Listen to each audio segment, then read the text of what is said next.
بولتا ہے کہ پیسہ بولتا ہے، اور دیکھیں پیسہ کیسے بول رہا ہے۔ تمہاری فوجی عدالتیں، آرمی ایکٹ کی عدالتیں، ان کی تو نہ جگہ کا معلوم ہے، نہ ان کے ججز کا معلوم ہے، نہ ان کے لوگوں کا معلوم ہے۔ یہ کیسے؟ جناب یہ تو تھے جناب محترم علی احمد کرد صاحب، جو ہمارے کبھی ہیرو ہوا کرتے تھے۔ اب وہ پوچھ رہے ہیں تمہاری فوجی عدالتیں، اور باقی باتیں آپ نے سنی۔ اس کا جواب میں ان سے سوال کرتا ہوں کہ کیا فوجی عدالتیں اب بن رہی ہیں؟ کیا فوجی عدالتیں آئین کے اندر موجود نہیں ہیں؟ کیا ان کے بھگوان نے، جو اب نیا بھگوان بنایا ہے انہوں نے، اس کی حکومت کے اندر اس نے نہیں کہا تھا کہ میرا بس چلے تو ہر بندے کا میں فیصلہ فوجی عدالتوں سے کراؤں؟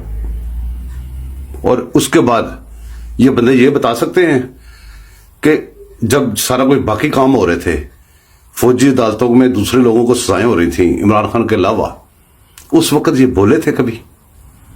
یہ اب جو بول رہے ہیں، اب وہ جو زمان پارک میں وکلا شام کو بیٹھتے ہیں، قادیوڑے سارے قادیانی بھی وکلا، اور باہر سے جو پیسہ آ رہا ہے وہ کیسے بول رہا ہے؟